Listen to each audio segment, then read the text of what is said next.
Bonjour à tous, je m'appelle Sania, je suis comorienne, je réside actuellement en France et je suis une andogirl. Quand j'ai su que je devais raconter mon parcours durant cette conférence TEDx Moroni, je me suis remémoré plein de souvenirs en lien avec la raison de ma présence parmi vous ce jour.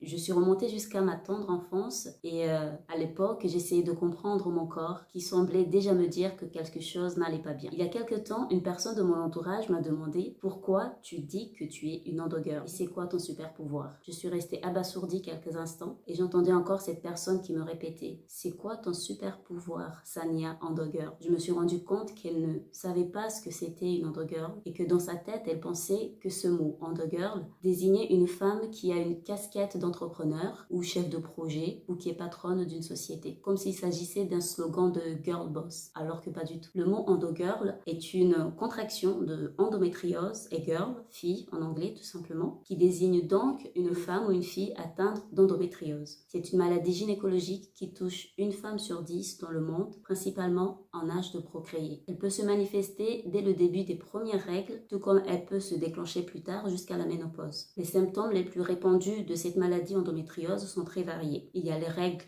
abondantes et douloureuses qui sont invalidantes et qu'on appréhende tous les mois, qui nous empêchent de mener normalement notre quotidien, qui nous font vomir parfois et perdre conscience même. Ce sont des douleurs menstruelles qui ne passent pas avec des antalgiques classiques et des douleurs qu'on ne cesse de signaler comme pas normales, qui nous empêchent de sortir ou de travailler tout simplement. D'autres symptômes de l'endométriose sont les douleurs pendant les rapports intimes, des douleurs pelviennes aussi très fréquentes ou encore des troubles urinaires. Par exemple, quand on a envie de faire pipi, et que ça ne sort pas, ou quand ça sort avec difficulté, ça peut être un des symptômes de l'endométriose. Et parfois, les deux situations aussi sont possibles, soit pendant l'envie ou après avoir pu enfin faire pipi. Il y a aussi des troubles digestifs qui peuvent être liés à une diarrhée ou à une constipation chronique, des douleurs lombaires et plein d'autres symptômes qui varient d'une femme à une autre ou d'une endométriose à une autre. Car il y en a plusieurs d'endométriose, on en distingue vraiment de nombreuses. Et comme on aime le préciser, il n'y a vraiment pas une seule mais plusieurs types d'endométriose. C'est une maladie dont on ne guérit pas à ce jour, qui reste très complexe à vivre et à comprendre et surtout difficile à diagnostiquer. Et en parlant de diagnostic, il constitue encore un parcours de combattant. Pour certaines femmes et jeunes filles, la durée est vraiment très longue. Il peut s'écouler jusqu'à 10 ans en moyenne avant qu'un diagnostic ne soit posé, ce qui a été mon cas. J'ai été diagnostiquée de l'endométriose en 2019 après 17 ans d'errance médicale, une dizaine d'années à souffrir chaque mois sans savoir pourquoi je souffrais autant ni pourquoi on me disait que c'était normal ces douleurs pendant les règles et rien jusqu'à présent, malheureusement, ne me soulage un tout petit peu. Il faut savoir que j'ai eu mes premières règles à l'âge de 10 ans. Et dès le début, j'ai eu de fortes douleurs qui s'accentuent encore aujourd'hui. Certaines de ces douleurs liées à l'endométriose ont surgi avant les premiers saignements de règles. J'avais 27 ans quand j'ai pu mettre un mot sur ces douleurs chroniques et je n'étais pas encore au bout de mes surprises. On m'a immédiatement dit qu'il fallait que je sois opérée, car la maladie avait déjà beaucoup pris d'avance sur mon organisme et la chirurgie est l'une des solutions qui permettent à une personne souffrant d'endométriose d'aller mieux. Elle consiste essentiellement à limiter la progression de la maladie et à proposer un traitement qui pourra être efficace par la suite. Aujourd'hui, j'ai 30 ans et j'insiste sur le temps car nous sommes nombreuses à souffrir de cette maladie dans le silence et pendant des années. Et même si on n'en guérit pas encore, une bonne fois pour toutes, sachez qu'elle se soigne, l'endométriose. Et ces soins peuvent être efficaces que si le diagnostic n'est pas posé trop tard. D'où la nécessité de ne jamais douter de ces douleurs et de persévérer pour trouver des réponses à cette souffrance quotidienne. Dans mon cas, le diagnostic tardif a indiqué un stade 3 sur 4, ce qui est déjà quand même un stade assez avancé, même si je tiens à préciser que l'on parle de moins en moins de stades de l'endogirl, car il y a des femmes avec un stade avancé d'endométriose qui ont des douleurs moins pénibles, comme il y en a d'autres qui ont un stade plus avancé et qui ressentent de plus fortes douleurs, et vice-versa. Plusieurs femmes déclarent être soulagées quand elles apprennent que leur quotidien menstruel n'était pas le fruit de leur imagination. Car beaucoup de personnes banalisent les douleurs liées aux règles et pensent que les filles et les femmes qui s'en plaignent ne font qu'exagérer. Pour ma part, je n'ai pas ressenti de soulagement. Et c'est peut-être un peu triste, mais c'est la vérité. Peu importe qui me croyait ou pas, je savais que ce que je ressentais était bien réel. Et ce que je ressens aujourd'hui l'est encore plus. Il faut savoir que l'endométriose ne se limite pas qu'à la période des règles. Les douleurs liées à cette maladie peuvent aussi être présentes dans d'autres régions du corps et se manifestent donc différemment. Il y a des endogirls comme moi qui ont des douleurs neuropathiques, lombaires ou encore vésicales tous les jours.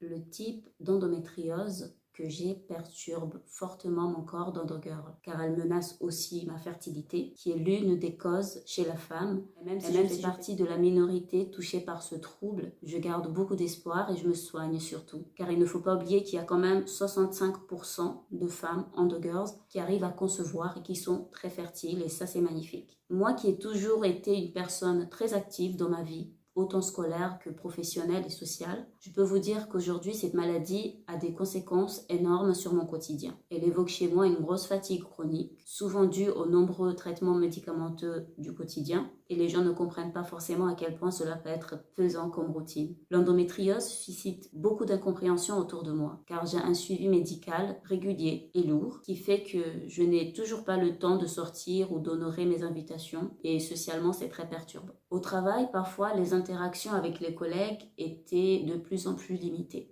Ils ne comprenaient pas que je n'ai pas envie de parler quand j'ai mes règles, pendant que j'avais très mal et que je gérais mon souffle et réserve un peu d'énergie pour tenir la journée. Et malgré tout ça, il m'arrive de trouver quelques instants de rire et de joie, même s'ils sont parfois brefs et écourtés à cause de mes douleurs. Je les partage avec les personnes qui acceptent l'endogirl que je suis, comprennent ce que je représente au quotidien, que nous traversons et qui sont bienveillants. Aujourd'hui, je parle de mon endométriose avec un peu plus d'assurance. Pourtant, il n'a pas été facile de l'annoncer autour de moi. Pour surmonter à cela, je me suis toujours rappelé qu'il n'y a aucune honte à être malade, car le premier pas vers la guérison est d'en parler. Quand on reçoit un quelconque soutien, cela aide beaucoup, que ce soit un soutien affectif, matériel ou même financier. Et le soutien financier n'est pas du tout négligeable, car les soins d'une maladie chronique telle que l'endométriose demandent un minimum de revenus. Et quand on est une jeune étudiante comorienne sans bourse, comme moi à l'époque, je peux vous assurer que c'est très compliqué d'être malade. Dieu merci, j'ai toujours eu la chance et j'ai toujours cette chance de compter sur ma famille, surtout mes sœurs. Elles n'ont jamais cessé de m'appeler et de me soutenir dans tous les sens du terme. Peu importe la distance qui nous séparait, elles ont toujours été présentes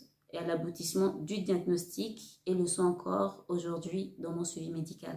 Dans ma quête de guérison, j'ai aussi trouvé d'autres formes d'apaisement. J'ai d'abord parlé d'endométriose autour de moi, comme avec vous maintenant, et j'ai découvert des filles et des femmes dans ma situation. Une nouvelle famille où il est simple de se comprendre et de se soutenir. J'ai ensuite voulu en parler à plus de personnes, car plus j'en parle et plus j'en le découvre aussi. Après avoir longuement réfléchi, j'ai décidé de lancer un podcast sur les menstruations et le rapport avec la maternité, les douleurs, le travail, la vie sociale, les relations amoureuses, la culture et bien d'autres sujets qui gravitent autour. Je l'ai baptisé avec ou sans règles. J'ai trouvé que c'était le format idéal pour partager mon vécu et ma vie avec les règles et ce que d'autres femmes vivent ou ont vécu avec leurs règles. J'espérais juste que certaines se retrouvent dans mes récits ou dans mes échanges avec mes invités et surtout que chacun de mes épisodes leur sera bénéfique. Je crois surtout que ce que je peux faire à mon échelle, c'est de contribuer et faire de mon mieux à faire connaître cette maladie aux filles et aux femmes, notamment celles qui souffrent de douleurs menstruelles. Leur apporter mon aide et mes conseils, que ce soit via le podcast ou en étant à leur écoute. Alors, je ne suis pas médecin, mais je peux vous dire que je suis une femme rodée par les douleurs des règles et en échangeant avec d'autres endogirls, j'en apprends beaucoup sur moi aussi. Vu que je dois composer avec cette maladie au quotidien et que j'en apprends sur cette maladie qui touche bientôt 2 femmes sur 10. Si on n'en parle pas et si les recherches n'avancent pas, la situation commence à devenir vraiment inquiétante pour les endogirls. Il est donc très urgent d'en parler. Mesdames, ne doutez pas de vos douleurs pendant les règles, car personne d'autre que vous ne vit dans votre corps.